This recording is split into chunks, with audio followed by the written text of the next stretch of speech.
بسم اللہ کی برکت کا واقعہ۔ کہا جاتا ہے کہ کسی علاقے میں قحط سالی پیدا ہو گئی۔ اس قحط سالی کی لپیٹ میں نہ صرف انسان بلکہ چرند پرند سب اس کا شکار ہو گئے۔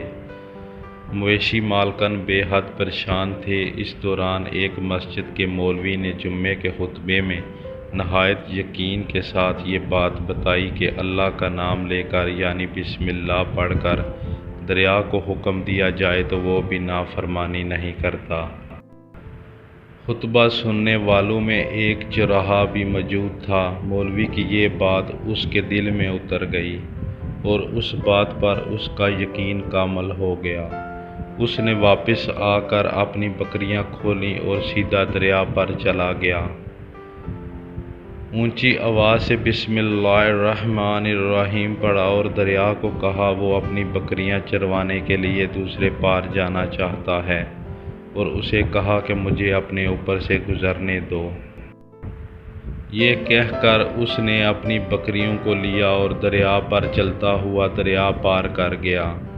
دریا کی دوسری طرف کا علاقہ گھاس سے بھرا پڑا ہوا تھا۔ درختوں کے پتے بھی سلامت تھے کیونکہ کسی کو یہاں تک آنے کی رسائی نہیں تھی۔ اس نے خوب اچھی طرح اپنی بکریوں کو سیر کروایا اور واپس لوٹ آیا۔ پھر یہ اس کا معمول بن گیا کہ وہ بکریاں پار چھوڑ کر واپس آ جاتا اور شام کو جا کر بکریاں واپس لے آتا۔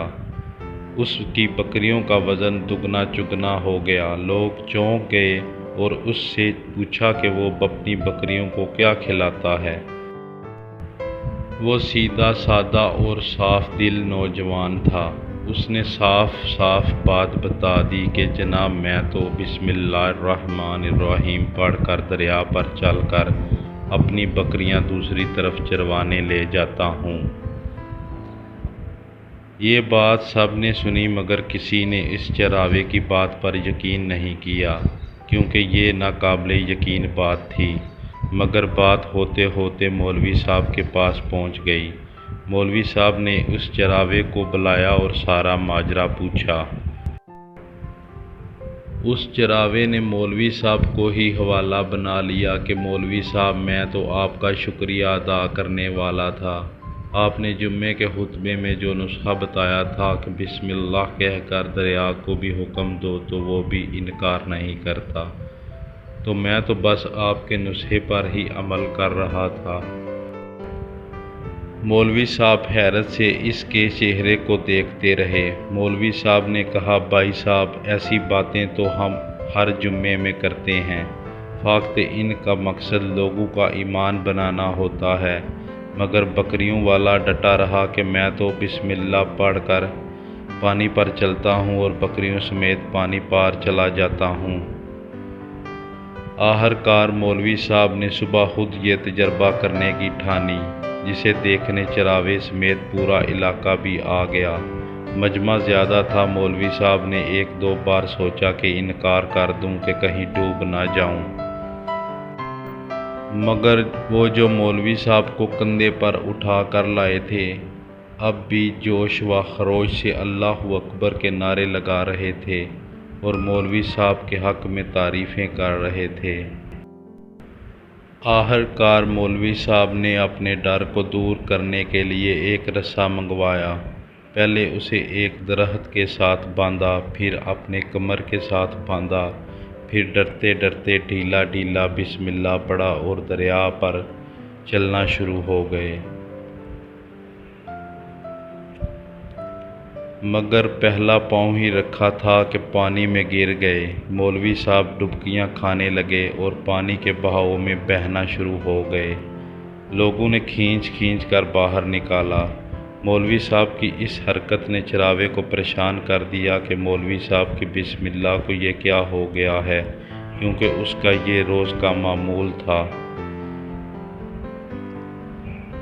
اس کے اپنے یقین میں کوئی فرق نہ آیا۔ اس نے بسم اللہ کہہ کر بکریوں کو پانی کی طرف اشارہ کیا اور خود ان کے پیچھے چلتا ہوا پار چھوڑ کر واپس بھی آ گیا۔